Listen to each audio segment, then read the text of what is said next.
ம். ம். நான் வந்து பேசிக்கலி நான் வந்து ஹிந்து ம். பேக்ரவுண்ட்.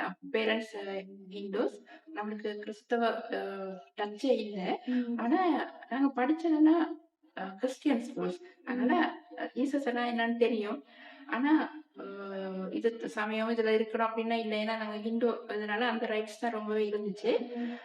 அம்மா நான் ஒண்ணு கவனிச்சது, அம்மா, அப்பா வந்து ஹிந்து இதுலயுமே உண்மையாவே ஆண்டவர அ நேசிச்சாங்க. அந்த மத்ததுல மாரி அந்த சம்பிரதாயங்கள விட, ம். ஆண்டவர்னா உண்மையானவருங்கிறத அவங்க இந்து சமயத்திலேயே நான் கண்டேன். அப்ப நம்மளும் அந்த மாரி தான் வளர்ந்தோம். ம். ஆண்டவர்னா உண்மையானவருன்ட்டு. ம்.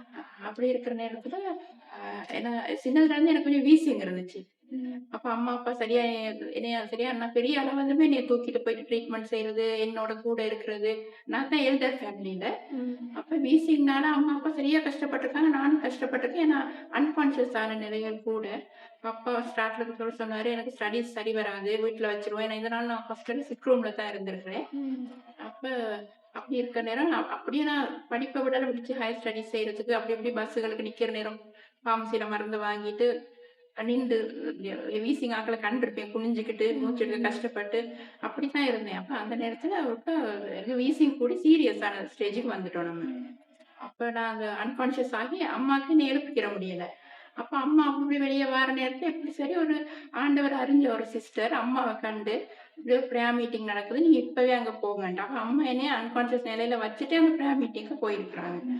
அப்ப அந்த அந்த சிஸ்டர்ஸ் அங்க அம்மாவுக்கு பிரேயர்ஸ் முடிய காட்டி நின்று முடிஞ்ச பிறகு சொன்ன பிறகு அவங்க சொன்னாங்க, "ஏன் நீங்க இவ்வளவு நேரம் வந்து உடனே சொல்லல?" அப்படின்ட்டு அந்த பிரேயர் மீட்டிங் முடிஞ்ச பிறகு அம்மாவோட வீட்டுக்கு வந்து அவங்க ப்ரே பண்ணி என்னைய எழுப்பி இருக்கிறாங்க. அதுக்கப்புறம் நான் எழுப்பி இருக்கிறேன். அப்ப அதுக்கப்புறம் தொடர்ந்து நம்ம பிரேயர் மீட்டிங் போனோம் சிஸ்டர். ம். பிரேயர் மீட்டிங் போன பிறகு ஆ அந்த அந்த சிஸ்டர்ஸ பார்த்தா அவங்க வந்து அப்படி அன்புல தான் அவங்க எங்கள கவர்ந்தாங்க. அன்பு அவங்க ஆண்டவருக்குள்ளவங்க அன்பானவங்க நேத்தான் இன்னுமே என் மனசுல இருக்கு. உண்மையா ஆண்டவர் அறிஞ்சவங்க அன்பு தான் கூடவே இருக்குது. ம். அப்ப அந்த அன்பு தான் இவ்வளவு தூரம் என்னைய கொண்டு வந்துச்சு. அப்ப அவங்க மூலியமா நினைச்சுட்டேன் அவங்களே இவ்வளவு அன்புனா இந்த ஆண்டவர் எப்படிப்பட்ட அன்பு. ஆமென். அதுதான் எனக்கு இவ்வளவு தூரம் என்னை நான் அது சரியான விசுவாசம் வச்சுட்டேன் சிஸ்டர். ம். ஏன்னா பைபிள் குடுத்தாங்க. பைபிள வாசிக்க வாசிக்க நாளுக்கு நாள் வாக்குத்தத்தங்கள் என்னைய வழி நடத்தின. அதுக்கு ஜீவன் இருக்குன்னு சொன்னாங்க. ஆம். உண்மைக்குமே அத நான் அனுபவிக்கிறேன். அந்த ஜீவன் இருக்குது சிஸ்டர். அந்த விசுவாசத்துல தான் நான் இன்னுமே நடந்தேன்.